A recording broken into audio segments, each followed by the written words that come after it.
Splatty 3! Splatoon 3 is finally here, and with it comes the brand new story mode. Seeing as how the game just came out, and I'm not a lowlife rage farming by including spoilers in thumbnails or titles, I elected to make a spoiler-free video. Full disclosure though, I have not fully cleared the story mode, but by using the power of Australian time zones, I got to play a bit early. I couldn't help myself, I was having a bit of an identity crisis. Am I a kid or am I a squid? Well, I'm actually a man-child, but that's irrelevant. Let's just dive on in.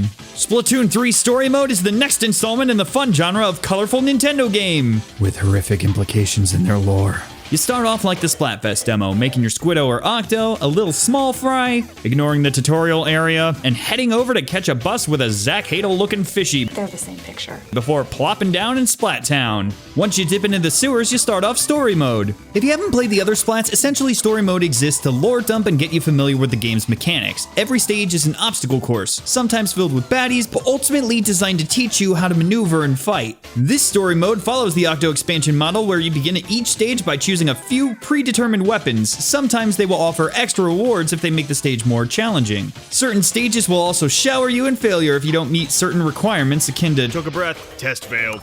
My favorite are the stages designed around one specific weapon or power. These are always incredibly fun, and it's neat to see what they do with specials, specifically with no limit. You get a spider squid stage early on, and I almost wish I could play an entire game based around it. And I haven't hit it yet, but I can almost guarantee there's a full crabbot stage, and that's going to be fun. The early bosses were admittedly a bit of a letdown, since they were kind of just remixes of old bosses, but it seemed like the further I got, the cooler and more unique they became. They do have a fair amount of new going for them, but I won't lie, I did feel a little cheated.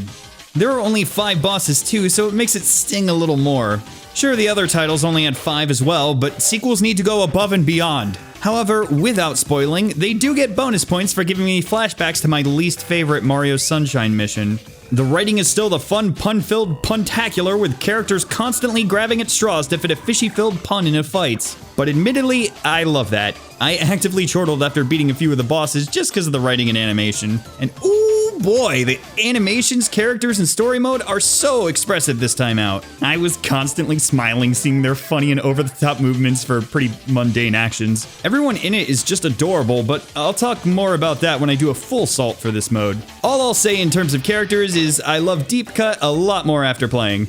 The overworld is filled with lots of goodies too, ranging from decorations, cards, or just more power eggs. Instead of beating all the kettles in a zone to unlock the boss, you get large amounts of power eggs for beating a stage the first time. You can use the eggs to power up a little buddy and have him delete roadblocks. As soon as you can get to either an exit or a boss kettle, you can use them. I am super excited to see how speedruns of this go, as well as hitting that 100%, since there seems to be a lot of excess fur you can clear that doesn't exactly block your progress. I essentially did a blind any percent run, seeing how fast I could get through, and it evened out to about 3 hours. You can power up your agent too with points you get by inking and splatting enemies. I thought the little skill tree was cute, but you are essentially just perma-equipping stats you get from the apparel in the main game. Nothing too fancy. However, I did notice that I actually seemed to struggle in a couple of boss fights by not upgrading my hero shot, and that made me happy.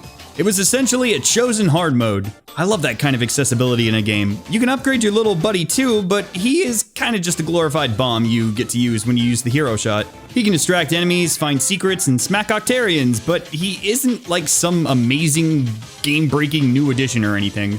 He's cute, so that's a plus. I'm very excited to 100% this mode, do challenge runs of it, and of course, speedrun. It is mostly an upgrade of previous story modes, so if you didn't like those, you probably won't like this. But I can see myself coming back to it a lot more than I did the other story modes after completion in the previous Splats. As I said, I'll cover this more in depth as I play more, but I wanted to at least get a first impression off to further my descent into a Splatoon 3 YouTuber.